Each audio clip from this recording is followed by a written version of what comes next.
चलिए भाई दोस्तों, उज्जवल परिवार फिर हाजिर भाई आप लोगों के बीच में क्लास लेकर के और शुरू करते हैं आज की क्लास। आशा करता हूँ आप लोग अच्छे होंगे भाई।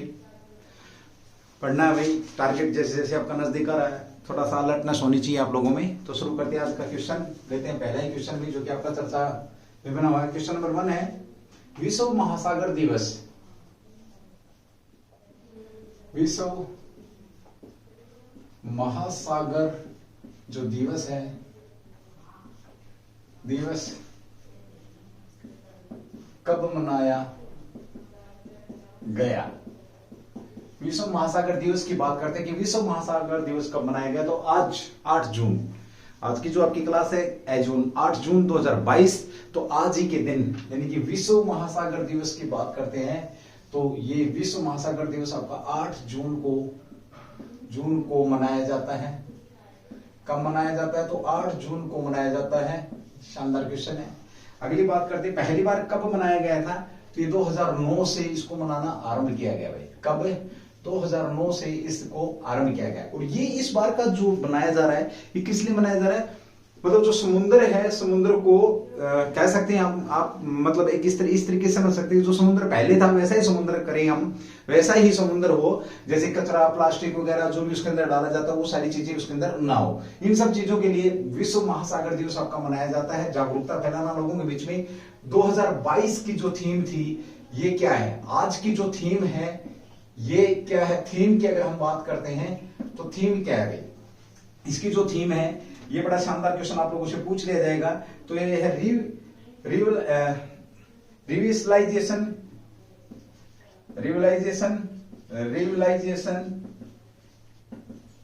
रिवलाइजेशन कोलेक्टिव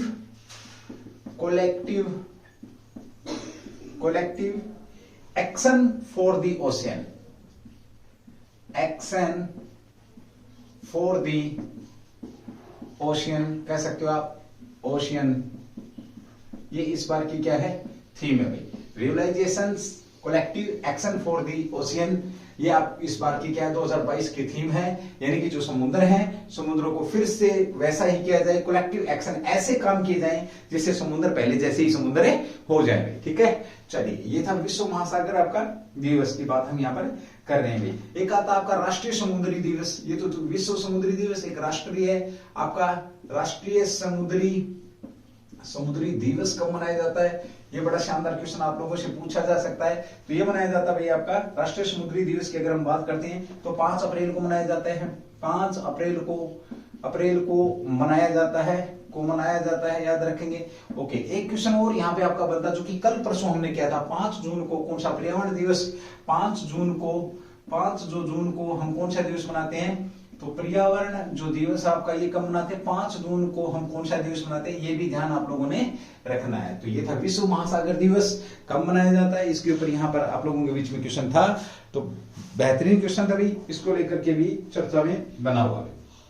इस क्वेश्चन को लेकर के भी चर्चा है लोगों के बीच में, क्योंकि पता है आप लोगों को समुद्र का तापमान बढ़ता जा रहा है।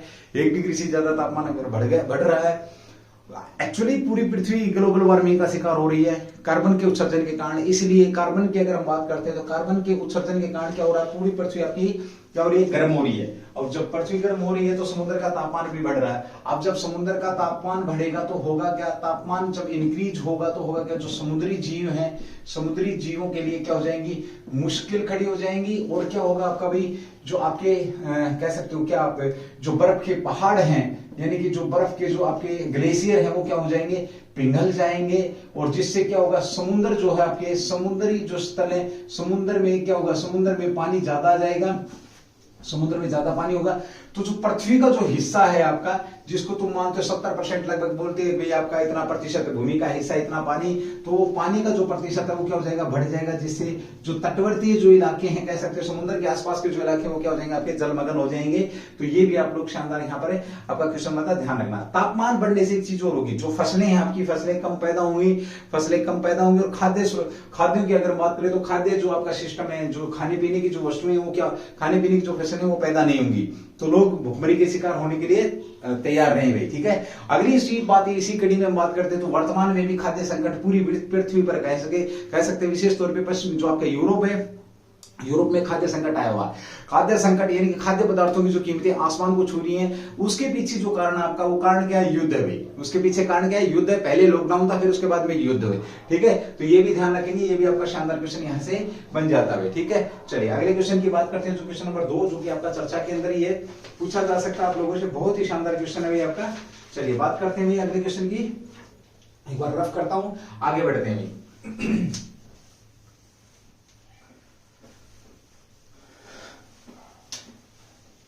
आ जाओ भैया, आ जाओ, शाबाश। क्लास को बिना स्किप करे क्लास को देखा करो भैया ना। लाइव जो लोग आ जाते हैं वो तो ठीक है, जो बाद में देखते हैं क्लास को तो पूरी क्लास को देखा करो भाई। ऐसा नहीं है बीच बीच में आप इधर उधर हो जाते हैं जैन बोल के, तो वो नहीं चलेगा भाई। ठीक है, चलिए हाल ही में चर्चा में आपका भाई क्वेश्चन नंबर 2 क्या चर्चा है भाई आपकी? Drugs destruction day. बहुत शानदार क्वेश्चन है, ध्यान रखेंगे भाई आपका। पूछा जाएगा ड्रग्स डिस्ट्रक्शन, पक्का 200% आपका ये क्वेश्चन पूछा जाने वाला है। डिस्ट्रक्शन डे कब मनाया जाता है? ड्रग्स डिस्ट्रक्शन डे की बात हो रही है। ड्रग्स डिस्ट्रक्शन डे कब मनाया जाता है? कब मनाया जाता है? जो चर्चा में है भाई, जो आपका चर्चा में है। शानदार क्वेश्चन है, बहुत शानदार क्वेश्चन है, देख लेना।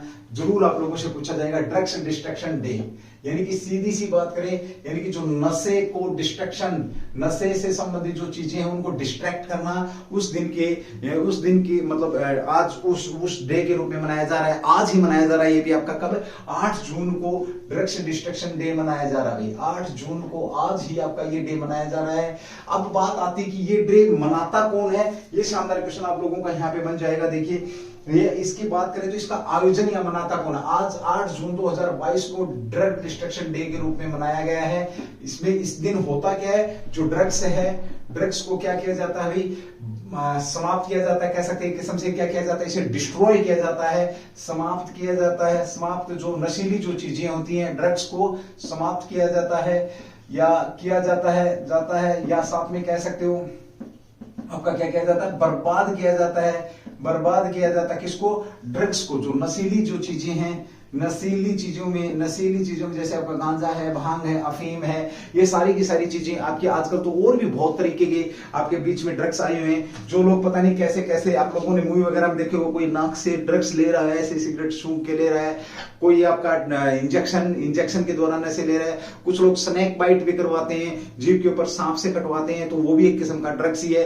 कुछ लोग जैसे आइडेक्स वगैरह को खाते हैं, वो भी ड्रग्स के अंदर है। कुछ लोग मूव वगैरह को भी खाते हैं। कुछ लोग जैसे आपकी जो डिक्लोफेनिक सोडियम जो आता है आपका, वो भी एक ड्रग्स के तौर पे नशा ही करता है। आपका जो आपका दर्द पेन किलर, जो ज्यादा पेन किलर, वो भी आपका एक नशे के तौर पे यूज ही लोग कर रहे हैं। साथ ही कप सिरप के अंदर आपका अल्कोहल वगैरह आता है, तो कप सिरप भी लोग बहुत ज्यादा लेते थे, ठीक है, लेते हैं, उसको भी ड्रग्स के। कुछ लोग ब्रेड के ऊपर है ना भाई आपका जैसे आयोडेक्स वगैरह लगा करके, ये जो आपकी पेन किलर जो झंडू बाम वगैरह, इनको भी खाते हैं। कुछ लोग गर्म पानी के अंदर सिगरेट को उसके अंदर झाड़ के। तो ड्रग्स के बहुत प्रकार हैं भाई आप लोगों के। और आज का जो दिन है ये ड्रग्स डे के रूप में मनाया जाता है, ड्रग्स डिस्ट्रॉय डे, यानी कि सभी प्रकार के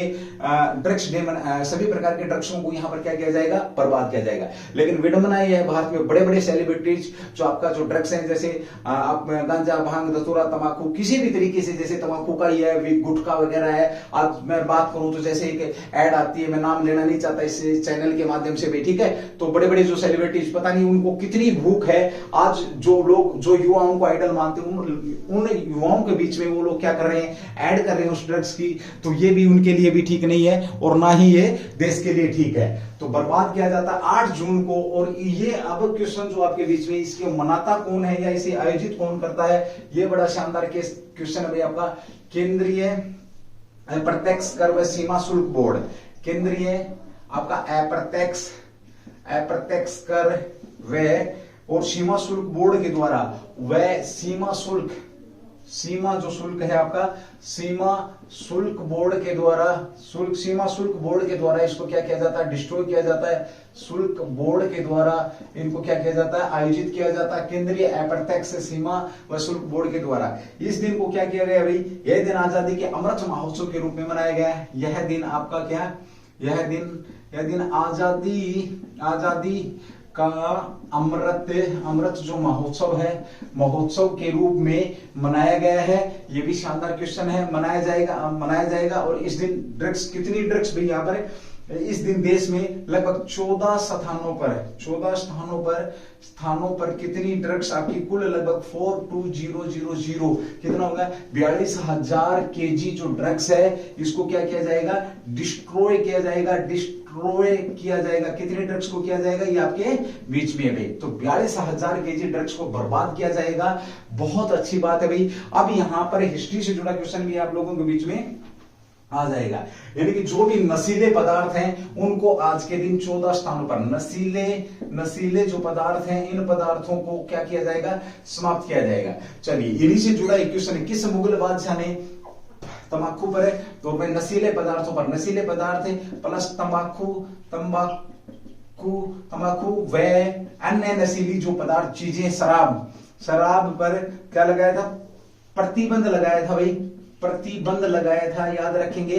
तो जो पीने वाले हैं उनको बड़ा अजीब सा लग रहा होगा कि यार हमारी दारू पे ना प्रतिबंध लगा दिया, तो किस मुगल बादशाह ने लगाया था भाई, ध्यान रखेंगे आप लोग। तो ये थे जहांगीर भाई, जहांगीर साहब जो थे इन्होंने इस पर प्रतिबंध लगाया था। ठीक है, लेकिन खुद बड़ा बेवड़ा था, इतना बड़ा बेवड़ा था कि क्या बोलता था, मुझे एक शेर शराब व आधा शेर मुझे आधा शेर क्या चाहिए, मांस चाहिए, और इसके अलावा कुछ नहीं चाहिए, इसके अलावा कुछ नहीं चाहिए। ये शब्द किसके थे, तो जहांगीर साहब के थे। और जहांगीर ये वही जहांगीर हैं जो किसके पुत्र रहे हुए आपके, ये अकबर के पुत्र रहे हैं। याद रखना, अकबर के पुत्र थे। और इन्होंने अकबर की मृत्यु के 8 दिन बाद इनको क्या इन्होंने क्या बने थे, बादशाह बने थे कह सकते हो भारत के। लेकिन एक चीज ध्यान रखना, एक मात्र ऐसा व्यक्ति था ये जिसने अपने आप ही, इसके राज्यारोहण पर कोई कार्यक्रम नहीं हुआ, अपने आप ही मुकुट उठाया और पहन लिया भाई।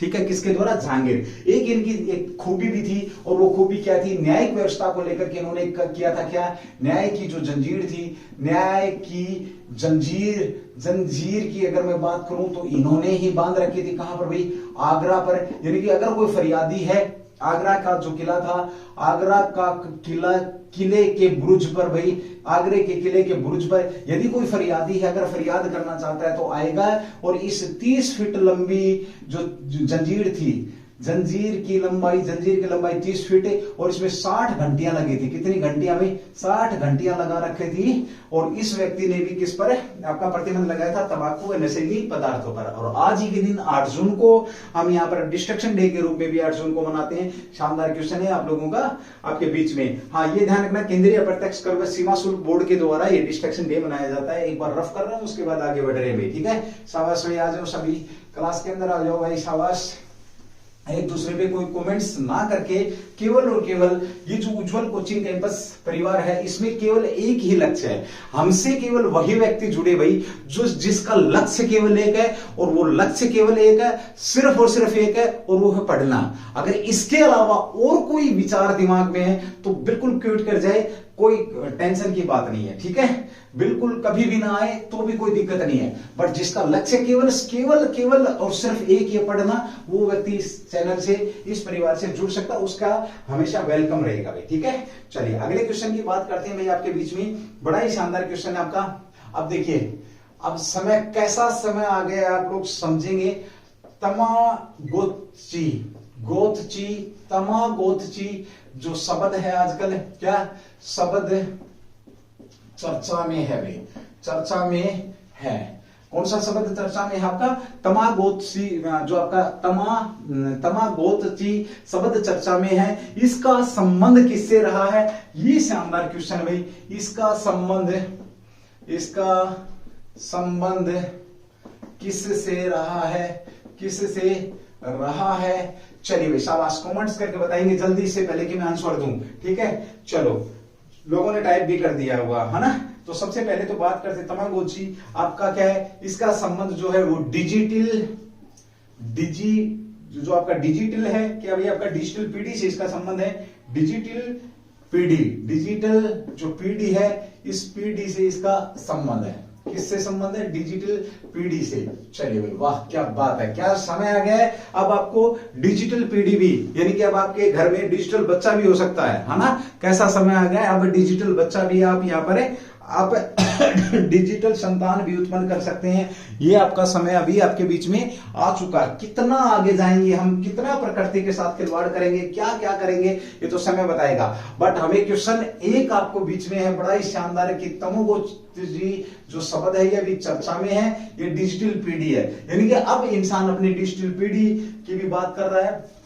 तो चलिए बात करते हैं। एक किताब ने, एक जो किताब है, एक किताब ने भविष्यवाणी करी। अभी भविष्यवाणी, डरो मत, अभी ऐसा कुछ नहीं है, भविष्यवाणी करी है। वाणी क्या, भविष्यवाणी करी है, किताब के द्वारा एक भविष्यवाणी की गई है। और भविष्यवाणी क्या की गई है? माता पिता के पास एक डिजिटल संतान प्राप्त करने का भी अवसर रहेगा। माता पिता एक डिजिटल संतान भी या बच्चा भी पैदा कर सकते हैं, यानी कि उनकी पीढ़ी में एक डिजिटल बच्चा भी होगा। ठीक है, अब देखो आप इस बात को भाई, ये जो डिजिटल तमागोच की जो शब्द है, इसका डिजिटल पीढ़ी से संबंध रहा है। तो ये दिमाग में कहां से आइडिया आया है, कैसे? तो एक कंपनी थी जापान की जिसने एक जानवर बनाया था, डिजिटल जानवर बनाया था, तो वहां से इसके लेकर के भविष्यवाणी हुई है। तो याद रखेंगे। चलिए इसके बारे में जानकारी लेते हैं थोड़ी सी। डिजिटल संतान प्राप्त करने का विकल्प होगा या पैदा कर सकता है, एक ही बात है। विकल्प मतलब पूछे, विकल्प का मतलब अगर कोई ये चाहेगा कि मुझे डिजिटल बच्चा चाहिए तो उसको डिजिटल बच्चा मिल जाएगा। ऐसी साइंस टेक्नोलॉजी आपके बीच में आ चुकी है। कहां पर मिलेगी? यह पीढ़ी जो आपकी डिजिटल पीढ़ी है, यह पीढ़ी केवल और केवल कहां पर मिलने वाली है आपको? तो मेटावर्स पर मिलने वाली है। मेटावर्स पर यह पीढ़ी मिलने वाली है।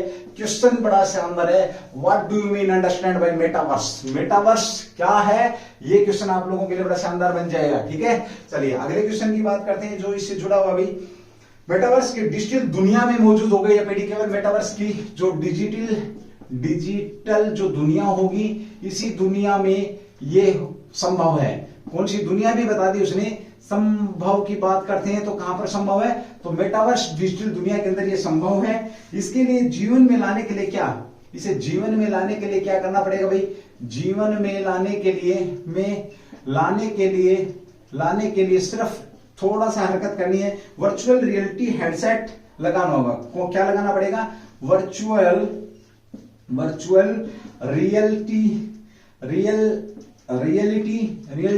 जो हेडसेट लगाना पड़ेगा। बस इतना सा काम करेंगे और आप हो जाएंगे डिजिटल संतान के पिता बन जाएंगे। मेटावर्स डिजिटल दुनिया में जाना पड़ेगा। ओके, अब ये जो विचार था ये कहां से आया? ये बड़ा शानदार क्वेश्चन बनता है कि आधार कहां से था इस पीढ़ी के बारे में। तो जापान तमोगोची पीढ़ी के रूप में कहां से, एक बार भाई आपका, तो ये जापान का 1990 में, देखिए इसकी बात करते हैं। तमागोची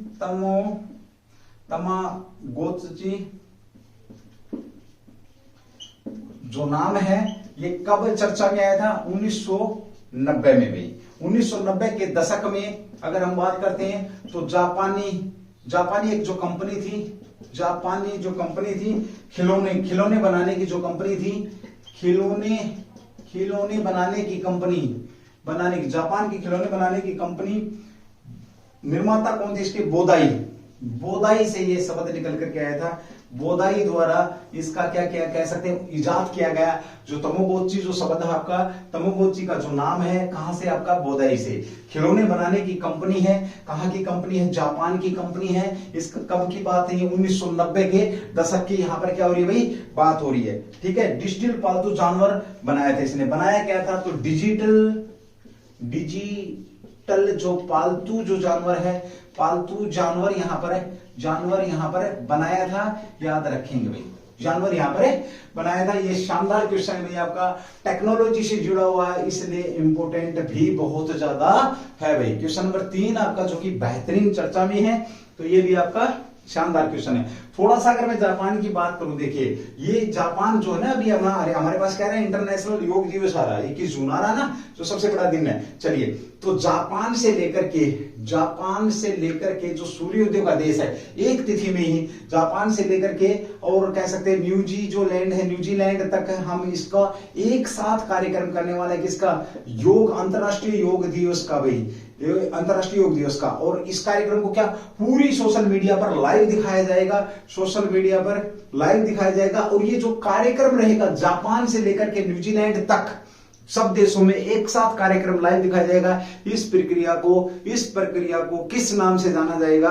क्वेश्चन तुम्हारे लिए है, शानदार क्वेश्चन है मेरे बहन भाई। कॉल करके मैसेज करके बताएंगे मुझे। मैं रफ कर रहा हूं, क्वेश्चन नंबर 4 की तरफ बढ़ रहा हूं, जो कि आपका क्वेश्चन नंबर 4 भी जो आपका चर्चा में है भाई। ठीक है, हम वो चीज आपके बीच में लेकर के आ रहे हैं भाई, जो आपका हर हालत में आपके एग्जाम्स के पॉइंट ऑफ व्यू से और मेरे आत्म विश्लेषण से, कह सकते हो हमारी टीम जो उज्जवल परिवार की जो बेहतरीन टीम है उनका विश्लेषण है कि ये क्वेश्चन यहाँ पे टच कर सकते हैं।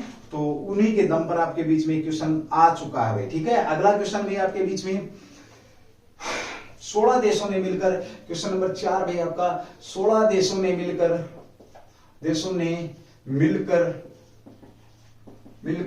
कौन सा अभ्यास किया है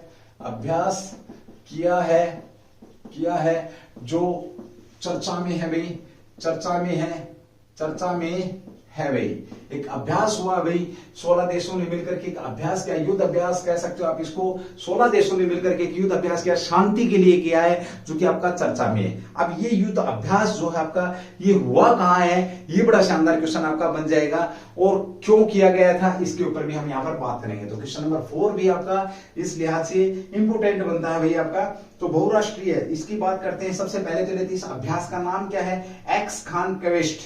इसका जो नाम है एक्स जो खान जो आपका क्वेस्ट 2022, इसका क्या है? ये नाम है। अब सीधा सा पूछ लेगा एक्स खान क्वेस्ट कितने देशों ने मिलकर के किया? तो इसका आंसर बन जाएगा भाई 16 देशों ने मिलकर के इसको किया है। इस युद्ध अभ्यास को, कह सकते हो इस अभ्यास को किया है। थोड़ी सी यहां पर हम बात करते हैं, किसके लिए, क्या उद्देश्य क्या है? तो बहुराष्ट्रीय शांति वाहिनी अभ्यास भी इसको कह सकते हो आप एक किस्म से। बहुराष्ट्रीय शांति जो वाहिनी अभ्यास भी कह सकते हो। क्यों? क्योंकि बहुत सारे राष्ट्र मिलकर के इस काम को क्या कर रहे हैं। तो इसलिए इसे बहुराष्ट्रीय शांति वाहिनी अभ्यास के नाम से भी इसको जाना जाता है। हुआ कहां पर है भाई आपका ये? तो मंगोलिया में भी हुआ। कहां पर हुआ है आपका ये? मंगोलिया में हुआ है।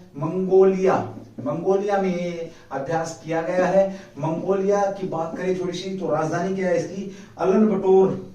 उलन है शायद, उलन बटोर करके कोई राजधानी है। एक बार चेक कर लेंगे भाई, मुझे इस पे उलन बटोर पे थोड़ा सा हल्का सा डाउट है, शायद इतना ही याद आ रहा है मेरे को, है ना। तो ये भी आपका मंगोलिया की जो राजधानी है, ये राजधानी रही है। अगला क्वेश्चन में भारत की तरफ से, यस, क्या इसमें ये बड़ा शानदार क्वेश्चन है। एक्स खान क्वेस्ट के अंदर भारत ने हिस्सा लिया है। यस, लिया है भाई, हिस्सा लिया है, हाँ लिया है। तो भारत की तरफ से कौन इसके अंदर शामिल हो रहा है? तो लद्दाख जो स्काउट है आपका, लद्दाख स्काउट ने इसमें हिस्सा लिया। बहुत शानदार बेस्ट क्वेश्चन आप लोगों के लिए कि लद्दाख स्काउट की स्थापना कब की गई थी, याद रखेंगे।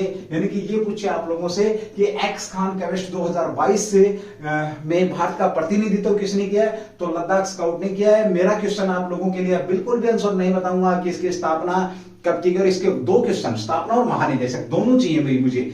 महानिदेशक कौन है? स्थापना और महानिदेशक भाई, ठीक है। चलिए भाई, अगली बात करते हैं थोड़ा सा कि इसकी युद्ध अभ्यास की जब बात हो रही है तो 4-5 युद्ध अभ्यास है आपके जो ध्यान रखेंगे, ठीक है। सबसे पहले बात करते हैं हम ऑपरेशन डेजर्ट है, किस किस के बीच में हुआ था? ऑपरेशन डेजर्ट, ये इंपोर्टेंट है भाई, पूछेगा आप लोगों से, पूछ सकता है। तो फ्रांस वर्सेज आपका भारत है। और इसकी विशेषता क्या थी? नोट डाल के लिखेंगे, राफेल ने इसमें क्या किया था भाई, भाग लिया था, पहली बार भाग लिया था किसी युद्ध अभ्यास के अंदर भाई। ठीक है, ओके, एक हो गया आपका।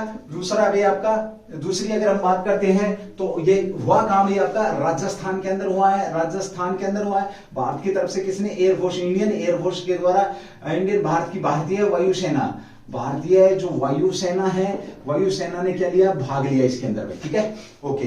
भारतीय वायुसेना का शुभंकर क्या है या आदर्श वाक्य क्या है, touch the sky with glory, touch the sky with glory. तुम्हारा भी यही होना चाहिए कि आसमान को छुएंगे गर्व के साथ, लेकिन किसके साथ है, गर्व के साथ आसमान को छुएंगे, तुम्हारा भी यही होना चाहिए भाई। ठीक है, चलिए भाई अगली बात करते हैं आपका, हाँ इसके अंदर और मैं राजस्थान के एक दो की और बता देता हूं आपको। जैसे आपका ऑपरेशन गर्म हवा, ऑपरेशन सर्द हवा, ये भी कहां पर हुए हैं, आपके राजस्थान के अंदर हुए हैं। ऑपरेशन सर्द हवा अर्धसैनिक बल कौन सा आपका, बीएसएफ करता है। ऑपरेशन जो आजकल ऑपरेशन गर्म हवा, गर्म हवा भी बीएसएफ के द्वारा किया जाता है। विशेष इसकी विशेषता क्या है कि इसके अंदर ऊंट भाग लेते हैं, क्या भाग लेते हैं, ऊंट भी भाग लेते हैं इस ऑपरेशन में। और ये कहां पर होता है, आपका जैसलमेर बाड़मेर बॉर्डर के ऊपर होता है। पाकिस्तान का जो बॉर्डर है, पाकिस्तान का जो बॉर्डर है जैसलमेर बाड़मेर बॉर्डर के ऊपर ही आपका होता है भाई। ठीक है, चलिए अगली बात करते हैं, अगले क्वेश्चन की बात करते हैं। और कौन कौन सी युद्ध अभ्यास जो चर्चा में आप लोगों के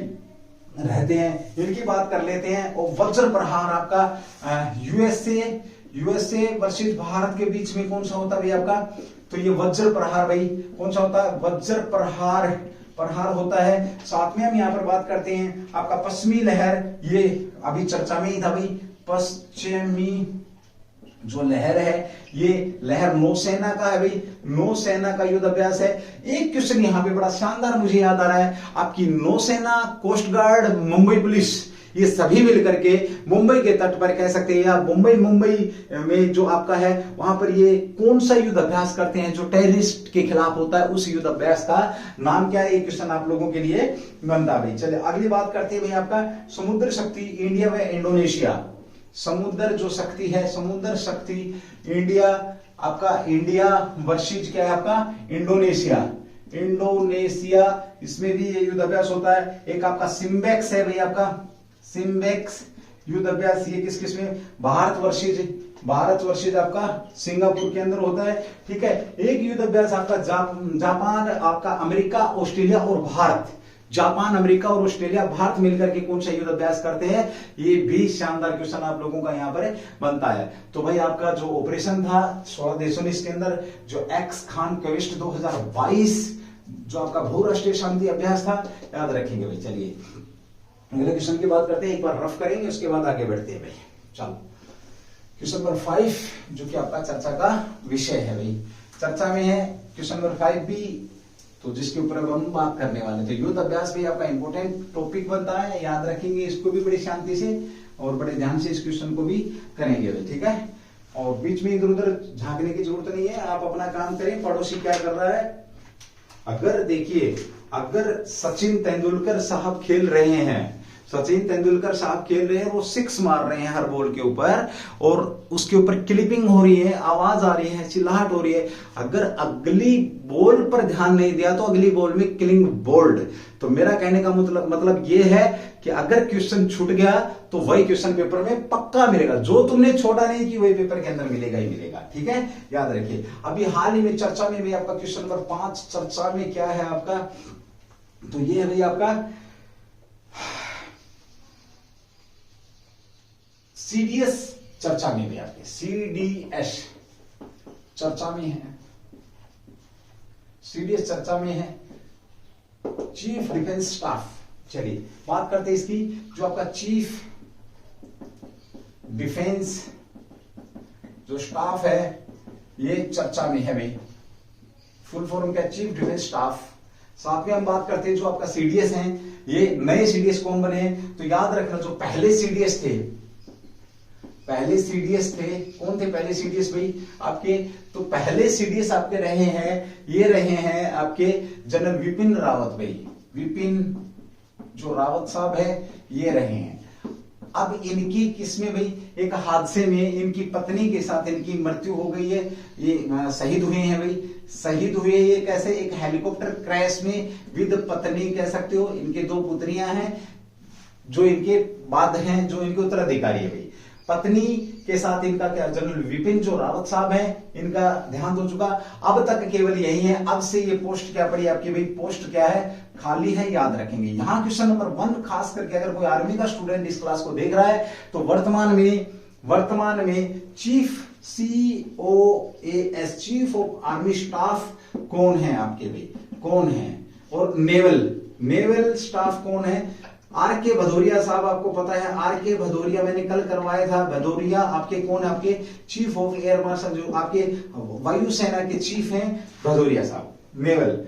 नेवल स्टाफ कौन है, नेवल के जो अध्यक्ष कौन है, और COS कौन है, ये क्वेश्चन शानदार। चलिए इसमें मैं एक हिंट देता हूं आप लोगों को, देश के पहले इंजीनियर हैं जो इस पद पर पहुंचे हैं, देश के पहले इंजीनियर हैं जो इस पद पर पहुंचे हैं भाई, याद रखेंगे, ठीक है। तो कुछ किस पर, चीफ ऑफ आर्मी स्टाफ के इस पद पर पहुंचे। अब तक क्या होता था, अब ये चर्चा में क्यों है फिर, जब ना नया कोई आया है ना पुराना कोई गया है, तो फिर चर्चा में क्यों भाई, चर्चा में ही है। अब तक केवल जो जनरल साहब होते थे या इन तीनों में जो सीनियर होता था उसको क्या बनाते थे, COS बनाते थे, और ये आपके प्रधानमंत्री साहब के द्वारा इसको इजाद किया गया था। ये जो आपका 17वीं लोकसभा, इस 17वीं लोकसभा में ये इसको क्या, इस पद को क्रिएट किया गया था, कह सकते हैं वीकेंड से क्रिएट किया गया था। अब बात आती है कि जो CDS जो बाबूजी हैं, CDS किसको रिपोर्ट देते हैं या किसके कंसल्ट में रहते हैं या किसके साथ इनकी होती है, तो CDS की अगर मैं बात करता हूं तो ये सीधा रक्षा मंत्रालय के अंडर होते हैं, ओके। अब इसके अंदर दो चीजें क्लियर करी गई हैं, रक्षा मंत्रालय के अंदर आते हैं। अब हम ये सोचते थे कि राष्ट्रपति के बाद CDS, ऐसा नहीं है। एक दिन मैंने और भी बताया था, राष्ट्रपति के बाद अगर मैं बात करता हूं, तीनों सेनाओं का सर्वोच्च सेनापति राष्ट्रपति है, इसमें कोई डाउट नहीं है। लेकिन इसके बाद जो नंबर आता है आपका वरीयता क्रम में, तो रक्षा मंत्रालय का आता है, और उसके बाद आपके CDS साहब पढ़ते हैं, और फिर आपके जो जनरल हैं तीनों सेनाओं के, ये बैठते हैं। अब देखिए आजकल युद्ध की फॉर्मेशन चेंज हो चुकी है, युद्ध अलग अलग तरीके से हो रहा है। आपका आर्मी अलग तरीके से करती है, नेवी अलग तरीके से करती है, और ये यानी कि तीनों मोर्चों पर एक साथ युद्ध हो रहा है। अब देखिए युद्ध का जो प्रकार बदला है वो क्या बदला है कि तीनों सेनाएं आपस में सहयोग करके, अपनी टेक्नोलॉजी को साझा करके, अपनी जो फाइटिंग की जो लड़ाई की जो तकनीक है उसको साझा करके, अपनी वेपन्स की जो ट्रेनिंग है उसको साझा करके, समन्वय बैठा करके तीनों सेनाएं आपस में क्या करेंगी, तीनों सेनाएं समन्वय बैठाएंगी, और तब जाकर के युद्ध जीत सकते हैं हम। यानी कि वो समय गया कि जब आप एक जगह पर एक के द्वारा युद्ध जीत सकते हैं। ना आज आप अकेले एयरफोर्स से जीत सकते हैं, ना ही आप अकेले नेवी से जीत सकते हैं, ना ही यहाँ पे जो आपकी पैदल सेना है या जो आर्मी की जो सेना है, यानी जो आर्मी, इंडियन आर्मी है, उससे जीत सकते हैं। तीनों मिलकर के तो जीतेंगे। अब इनमें आपस में सामंजस्य बैठाने के लिए इस पद को क्रिएट किया गया था। उद्देश्य क्या था CDS का, उद्देश्य की अगर हम बात करते हैं, काम की बात करें, तो तीनों सेनाओं में क्या बैठाना भाई, समन्वय बैठाना या क्या करना भाई, आपस में समझ को बढ़ाना। आप इस तरीके से समझ सकते हैं, तीनों सेनाओं में आपसी जो समझ है, आपसी समझ को बढ़ाना, ये इसका उद्देश्य था। अब चर्चा में क्यों है, क्योंकि अब इसके अंदर चेंजमेंट किया गया है। यानी कि अब तक क्या था कि जो जनरल साहब थे वो आपके क्या बन सकते थे, जनरल साहब क्या बन सकते हैं आपके भाई, तो जो आपके जनरल साहब हैं वो CDS बन सकते थे। अब ऐसा नहीं होगा, कारण है क्योंकि इसकी कम से कम आयु, ज्यादा से ज्यादा आयु की बात करें 62 वर्ष से ज्यादा का जो व्यक्ति है वो अब इसके अंदर नहीं बनेगा। दूसरी बात है सेवारत व सेवानिवृत्त, जो निवृत्त व्यक्ति है, सेवारत या सेवानिवृत्त व्यक्ति माफी चाहूंगा, जो जनरल अधिकारी है, लेफ्टिनेंट जनरल कह सकते हो आप, या जनरल रैंक का जो व्यक्ति है वो अब इस पद पर पहुंच सकता है, और तीनों सेनाओं के बीच में क्या करेगा, समन्वय बैठाएगा। तो ये बड़ा शानदार क्वेश्चन है आप लोगों का, और बहुत जल्द जिस प्रकार से ये आपका चेंजमेंट आया है, इस प्रकार से एक बात जाहिर होती है, क्योंकि जो chief of the army staff है वो आपके 65 ईयर तक आपके रह सकते हैं पद पर। अब जब वो 65 ईयर के पद पर है तो फिर 62 वर्ष उसकी क्या है, टर्म्स में कंडीशन है भाई, ठीक है। चलिए अगली बात करते हैं, अगले क्वेश्चन की, जो कि आपका ये क्वेश्चन था आपका चर्चा में था, ठीक है भाई। अगले क्वेश्चन की बात करते हैं। क्वेश्चन नंबर 6, ये सीडीएस वाला भी क्वेश्चन आपका चर्चा में है भाई, आपका सीडीएस। और मैंने खाली 2 चीज पूछी है। क्या पूछा मैंने? सीडीएस नेवल, एक और DGMO, director general military operation, जो आपका डीजीएमओ प्लानिंग, डीजीएमओ जहां से आपकी लड़ाई की प्लानिंग होती है, उसका भी नाम मुझे एक बार आप जरूर बताएंगे, पूछा जाएगा पेपर के अंदर, याद रखेंगे। कोई आर्मी वाला है तो विशेष तौर पर इस क्वेश्चन की तरफ ध्यान देगा भाई, ठीक है। क्वेश्चन नंबर 6 जो कि आपका चर्चा में, जिसके ऊपर हमें बात करने वाले हैं अभी हाल ही में, आपका क्वेश्चन नंबर 6 है। ये भी बड़ा चर्चा के अंदर है। क्यों चर्चा में? इसके ऊपर बात करेंगे। नोज ब्लड फीवर आपका भाई कौन सा? नोज ब्लड फीवर चर्चा में है भाई, फीवर आपका चर्चा में है, चर्चा में है।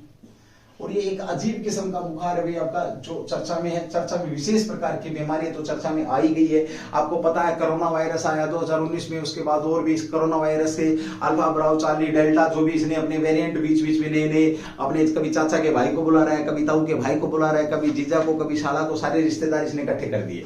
जो बिना बुलाए मेहमान आया था, ठीक है। 3 साल से बिल्कुल तसल्ली करा के गया इंसान के। 2-3 चीजें भाई पक्की बता के गया है, मैं इस चैनल के माध्यम से बता दूंगा। कोरोना आपको 2 चीज सिखा गया, 3-4।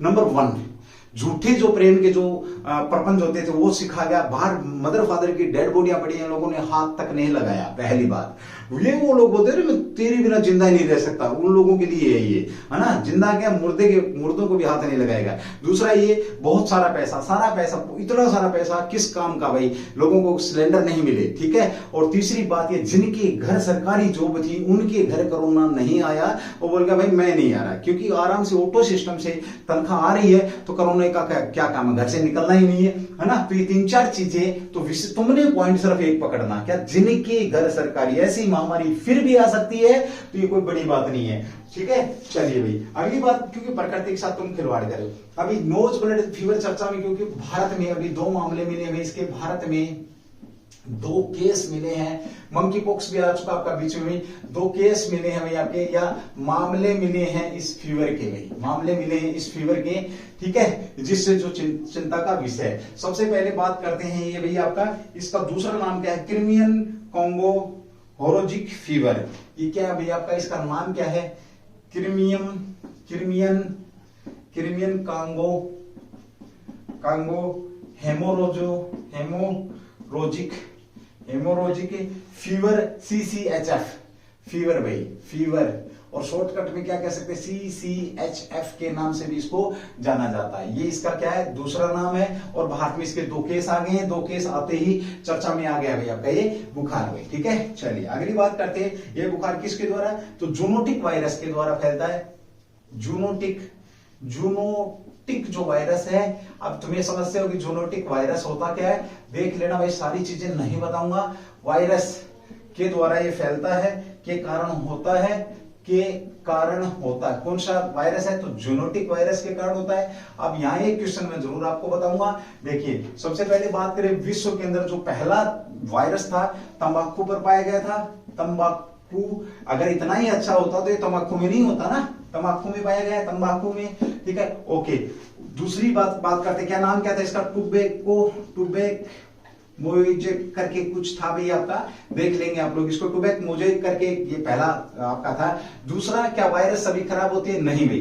तो गंगा के पानी में, गंगा जल के अंदर गंगा जल में कौन सा वायरस पाया जाता है आपका? ये पाया जाता है बैक्टीरिया फेज नामक जो वायरस है, ये कहां पाया जाता है आपका? गंगा जल के अंदर पाया जाता है। इसकी फुल फॉर्म होती है, जो बैक्टीरिया को खाता है उसको क्या बोला जाता है? Bacteria phase. दूसरा भाई सबसे बड़ा क्वेश्चन तुम्हारे लिए, सबसे बड़ा वायरस उसका साइज क्या है? सबसे जो बड़ा वायरस है, वायरस साइज क्या है उसका? 20, आप कह सकते हो स्केल क्या है इसकी, ये मुझे बताएंगे। 20 मैंने इशारा कर दिया तुम्हारे को। और भी बताओ, जो जिसको तुम मोटड़ी माता के नाम से बोलते हो ना, मोटी माता निकल आई है, देसी भाषा हरियाणा में जो बोलते हैं, ठीक है। तो ये भी ध्यान रखेंगे। सबसे बड़ा आपका चिकन पॉक्स, क्यों टेंशन ले रहे हो, ठीक है। चलिए भाई अगली बात करते हैं भाई, ये पहला केस कब मिला था इसका भाई? 1944 में। आपका CCHF का पहला जो केस था, ये पहला जो केस था, ये कहां पर मिला था? पहला केस आपके नाम से ही जाहिर हो रहा है, तो ये पश्चिमी क्रीमिया क्षेत्र में पहचाना गया था। कब? 1944 में पश्चिम क्रीमिया, जो आपका क्रीमिया जो क्षेत्र है उस क्षेत्र में ये आपका केस मिला था। साइन सिम्टम क्या है इसके ज्यादा विशेष नहीं है, बट ये ध्यान रखेंगे ये अपनी तरह का बुखार है और ये उच्च मृत्यु दर को पहुंचा सकता है। नोट डाल के लिख लेंगे, जिसको चढ़ गया नोट डाल के लिखेंगे, बहुत ज्यादा जो इसकी मृत्यु दर है उच्च हाई रेट है। तो मृत्यु दर की अगर हम बात करते हैं, मृत्यु दर क्या है इसकी, उच्च है भाई, उच्च मृत्यु दर को ये टच करता है, इसलिए ये आपका चर्चा में है। नोज ब्लड फीवर चर्चा में क्यों है, तो ये मैंने आपको बता दिया। क्वेश्चन तो वैसे इसके 2-3 और बनते हैं कि इसके लक्षण क्या है सर, कहां पर मिले हैं, कहां पे केस आए हैं, तो कुछ चीजें आप भी अपने पास से करने की हल्की फुल्की ट्राई करें भाई, ठीक है। करोगे तभी कुछ होगा। रामदेव भी बोलता है ना, कपालभाति करने से ही होता है, नहीं तो नहीं होगा। चलिए अगला क्वेश्चन में आप लोगों का जो चर्चा में है, जिसके ऊपर हम यहाँ पर बात करेंगे भाई, क्वेश्चन नंबर 7 आपका चर्चा में भाई, क्वेश्चन नंबर 7 आपका चर्चा में है। ये है यांगती कुट्टी घाटी, यांगती कुट्टी जो घाटी है ये आपकी क्या चर्चा में है। यांगती कुट्टी घाटी क्या आपकी भाई चर्चा में है, ठीक है। ये चर्चा में क्यों है, चलिए इसकी बात करते हैं। यांगती कुट्टी घाटी चर्चा में क्यों है, तो सबसे पहले तो ये बता दूं, ये जो यांगती कुट्टी घाटी है ये आपकी मिलती कहां पर है भाई, ये घाटी है कहां पर आपकी, आज भाई शाबाश, ये घाटी है कहां पर आपकी यांगती कुट्टी घाटी, तो उत्तराखंड के अंदर भाई, उत्तराखंड में है, ठीक है। अब उत्तराखंड में है आपकी ये, तो इसमें क्या हुआ, क्या है, चर्चा में क्यों आई है, इस घाटी में हिमनदों में, हिम जो नद है आपके, हिमनदों में क्या मिला, प्रगति मिली है, प्रगति नोट करी गई है। और ऐसा किसके कारण हुआ है, वातावरण के कारण हुआ है, वातावरण के कारण, यानी कि जो प्रगति का मतलब क्या, हिमनद बढ़े हैं भाई, ये बड़ी अच्छी बात है, कह सकते हो प्रगति की घटनाएं यहाँ पर हुई हैं, ये याद रखेंगे आप लोग, ठीक है। चलो थोड़ी सी किसकी बात करते हैं, उत्तराखंड की अगर मैं बात करूं, याद रखेंगे आप, उत्तराखंड की अगर हम बात करते हैं तो गंगा जो नदी है आपकी कहां से निकलती है, मैं बात करूं गंगा नदी आपकी 2 धाराओं से, आपका ये क्या है, एक तो होगी आपकी क्या भागीरथी भाई, भागीरथी, ठीक है, एक आपका अलकनंदा, अलकनंदा, और दोनों के दोनों कहां पर आपकी देवप्रयाग में मिलती हैं, देवप्रयाग में, देवप्रयाग के अंदर मिलती है। और यहां पर इस नदी का नाम क्या पड़ता है, गंगा नदी पड़ता है, याद रखेंगे।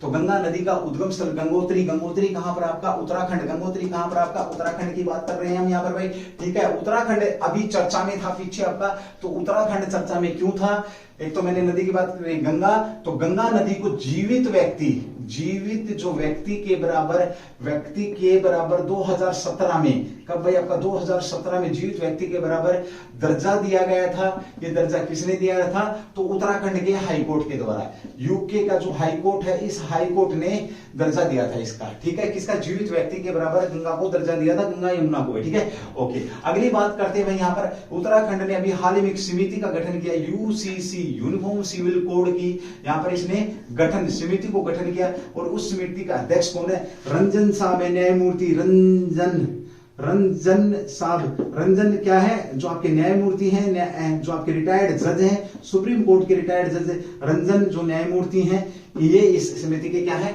अध्यक्ष हैं। यूसीसी क्या आपका सिविल कोड क्या है, समान आचार संहिता भी, सिविल कोड क्या है, समान आचार संहिता, यहां पर बात हो रही है, यानी कि एक धर्म, कोई भी धर्म, सबके लिए एक कानून, यानी कि क्रिमिनल कानून को छोड़कर के बाकी सारे के सारे जो आपराधिक कानूनों को छोड़कर के बाकी सारे कानून आपके किसके अंडर आते हैं, यूसीसी के अंडर आते हैं। और देश के अंदर यूसीसी लागू करने वाला पहला राज्य कौन सा बना आपका, तो गोवा बना भाई। गोवा ने, पूछे भारत में किस स्टेट ने यूसीसी लागू कर रखा, तो गोवा ने यूसीसी को लागू कर रखा है। और अब दूसरा स्टेट कौन तैयारी में आपका, तो उत्तराखंड तैयारी में, और यांगती कुट्टी घाटी चर्चा में, क्योंकि यहां पर हिमनदियों की क्या हो रही है, हिमनदों में प्रगति हो रही है, ठीक है। चलो ओके, थोड़ी सी बात किसकी कर लेते हैं, हल्की सी गोवा की। तो गोवा पर पुर्तगालियों ने कब्जा किया, पुर्तगालियों ने पहली बार पुर्तगालियों ने कब्जा कब किया था, तो पुर्तगालियों के कब्जे की बात करूं तो भाई इन्होंने 1510 में, भाई 1510 में पुर्तगालियों ने कब्जा किया था।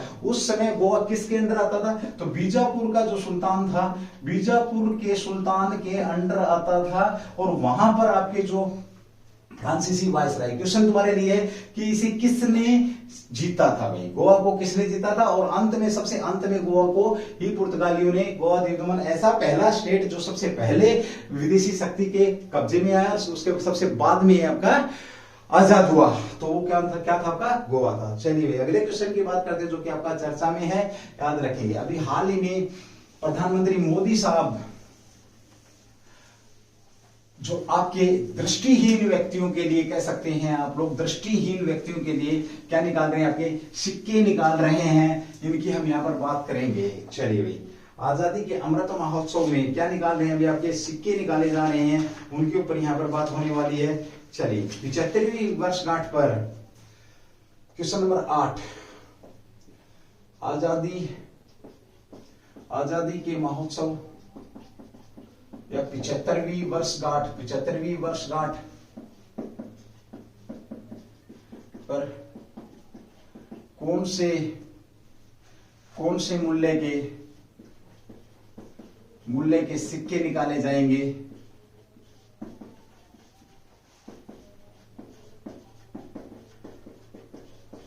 जय। सबसे पहले बात करते हैं आजादी के महोत्सव के 75वीं वर्षगांठ पर कौन भाई, प्रधानमंत्री मोदी साहब ने, किसने, पीएम जो मोदी साहब हैं, पीएम मोदी साहब ने सिक्के जारी करे हैं। ठीक है, तो कौन कौन से सिक्के जारी करे हैं, 1, 2, 5, 10 और 20। 1, 2, 5, 10 और 20 के जो सिक्के हैं ये प्रधानमंत्री मोदी साहब ने जारी करे हैं, याद रखेंगे भाई। ठीक है, ओके। इन सिक्कों की जो विशेषता है वो क्या है भाई, ये बड़ा तगड़ा क्वेश्चन आप लोगों के भाई। ठीक है, आजादी के अमृत महोत्सव पर हमने ये कर दिया, लेकिन इसकी विशेषता की बात करें तो विशेषता क्या है, तो विशेषता ये भाई इन सिक्कों पर ब्रेल लिपि है। ब्रेल लिपि बोले तो हम कह सकते हैं क्या, ये सिक्के आपके जो दृष्टिहीन व्यक्तियों के अनुकूल बनाए गए हैं। ये जो सिक्के हैं आपके, ये सिक्के दृष्टि जो हीन व्यक्ति हैं, दृष्टिहीन व्यक्तियों के अनुकूल बनाए गए हैं। याद रखना भाई, बनाए गए हैं, कैसे बनाए गए हैं, दृष्टिहीन व्यक्तियों के अनुकूल बनाए गए हैं।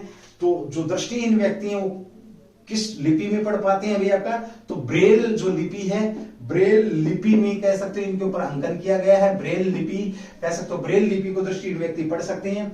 और साथ में हम यहां पर बात करते हैं तो दृष्टिहीन लोगों को कह सकते हो एक आपका आरबीआई ने भी एक ऐप लॉन्च करी थी जो दृष्टिहीन व्यक्तियों के लिए थी। वो कौन सी थी आपकी भी, मनी ऐप लॉन्च थी। आरबीआई ने दृष्टिहीन व्यक्तियों के लिए भी, दृष्टिहीन जो व्यक्ति थे तो मनी ऐप लॉन्च करी थी। मनी ऐप लॉन्च, कैसी ऐप लॉन्च करी थी, मनी ऐप लॉन्च करी थी। ठीक है, अब प्रधानमंत्री मोदी साहब सिक्के निकाल रहे हैं, तो साहब सिक्के निकाल रहे हैं तो इनकी बात करते हैं। एक बार बहुत बेहतरीन क्वेश्चन है आपका, सिक्का अगर पूछे जो आपके दृष्टिहीन व्यक्ति हैं वो किसके माध्यम से ये पहचानते हैं कि सिक्का कौन सा है, तो आपका ब्रेल लिपि के माध्यम से वो ये पहचान सकते हैं कि सिक्का कौन सा है। अब हम बात करते हैं थोड़ी सी किसकी भाई, सिक्कों की बात करते हैं। क्वेश्चन बहुत शानदार है आपका, तो लेते हैं एक बार सिक्के भाई, आपका सिक्कों को लेकर के बात करते हैं। सिक्कों का मैटर खत्म भाई आज के बाद, है ना।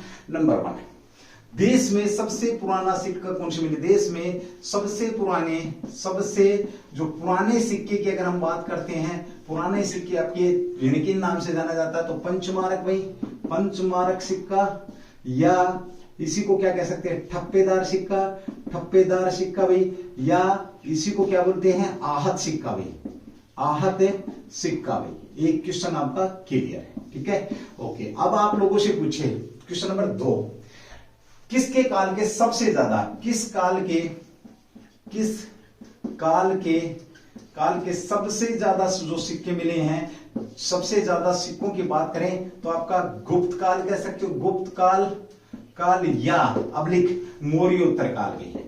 मौर्योत्तर जो काल है, मौर्योत्तर काल में, ओके डन, ठीक है, ओके। अब पूछे आप लोगों से गुप्त काल में सबसे ज्यादा सिक्के तो किस किस के मिले थे, ये सोने के भी मिले हैं यहाँ पर, तांबे के भी मिले हैं, चांदी के भी मिले हैं, सब प्रकार के सिक्के यहाँ पर मिले हैं, ठीक है, ओके। क्वेश्चन नंबर 2 हो गया आपका क्लियर।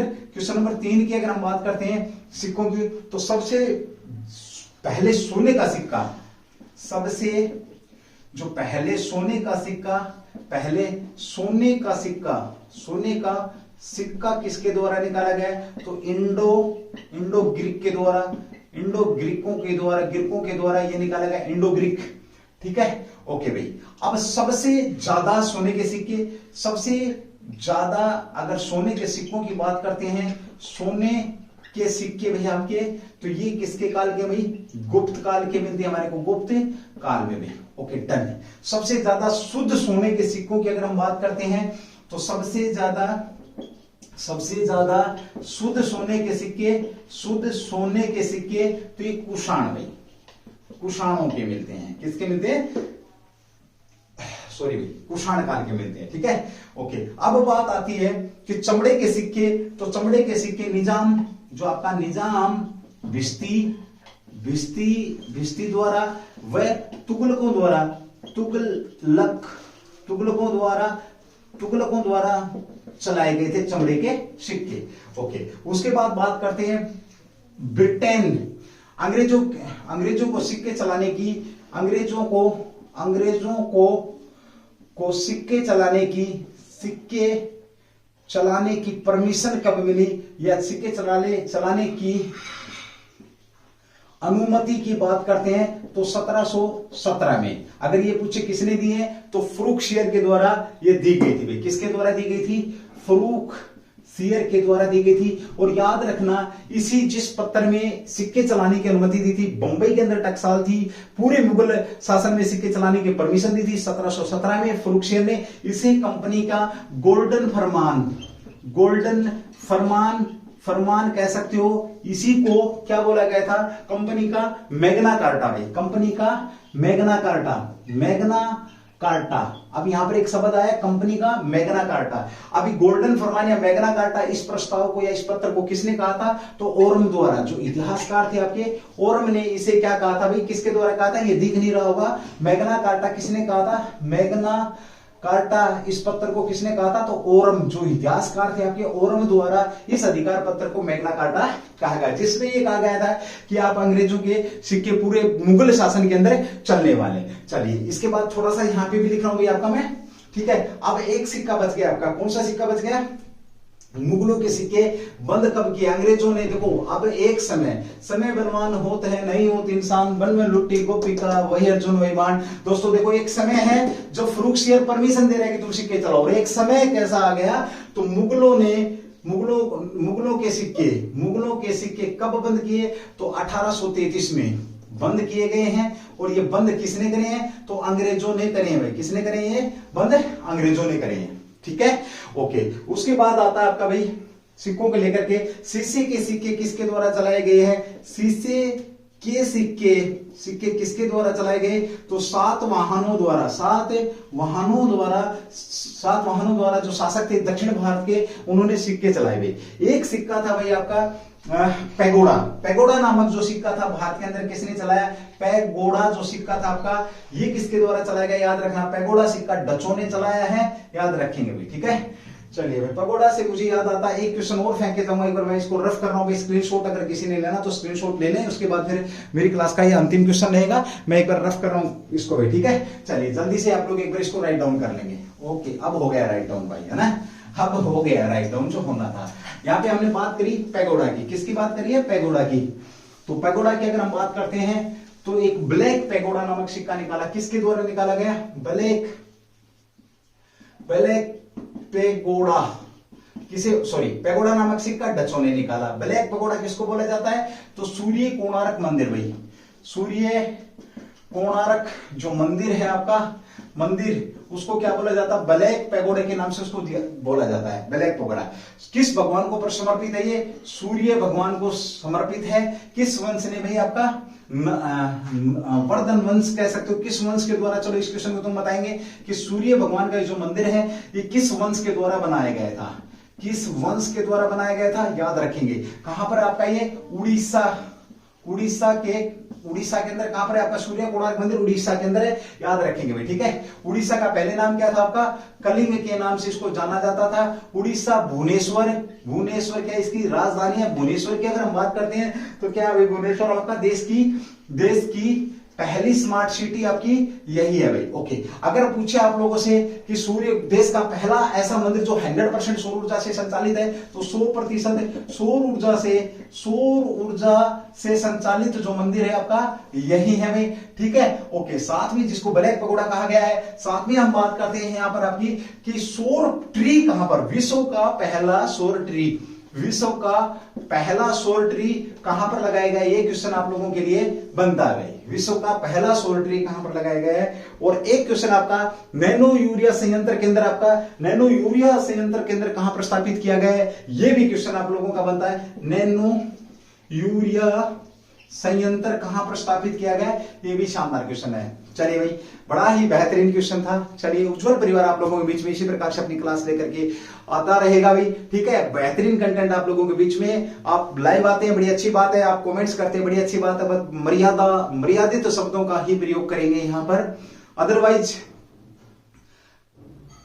कोई भी इसके अलावा कोई भी चीज एक्सेप्ट नहीं रहेगी भाई। ठीक है, दूसरी बात मैं यहां पर बोलूं आप लोगों को, मेरी क्लास को सिर्फ वही स्टूडेंट देखें, मेरी रिक्वेस्ट है जिनका केवल एक ही लक्ष्य है और वो लक्ष्य है पेपर क्रैक, सरकारी जॉब, बस। इसके अलावा अगर कुछ और लक्ष्य है, राइटिंग देख लेते हैं, सर की शक्ल देख लेते हैं, बोर्ड देख लेते हैं, पढ़ाने का तरीका देख लेते हैं, डजंट मैटर। ना पढ़ाने का तरीका ठीक है भाई, ना राइटिंग ठीक है, ना शक्ल ठीक है, ना हमारे पास इतनी टेक्नोलॉजी है, बस दैट्स इट। बस ये मेरा वादा है कि मेरी 150वीं क्लास है आज ये आपकी, वह 150वीं क्लास है। याद रखेंगे जीके की, करंट जीके की कौन सी क्लास है, 150। अगर कोई बच्चा इन क्लासों को देख लेगा तो मैं ये दावा कर सकता हूं कि वो current GK with static GK with आपका हिस्ट्री पॉलिटी ज्योग्राफी कहीं मार खाने की उसके अंदर गुंजाइश नहीं रहेगी। अगर हो सकता है लेवल तो कुछ भी हो सकता है, बट मैं कम से कम +2 लेवल एसएससी लेवल की तो मैं यहां पर बात कर ही सकता हूं भाई। 150 घंटे में अगर मैं बात करता हूं, 150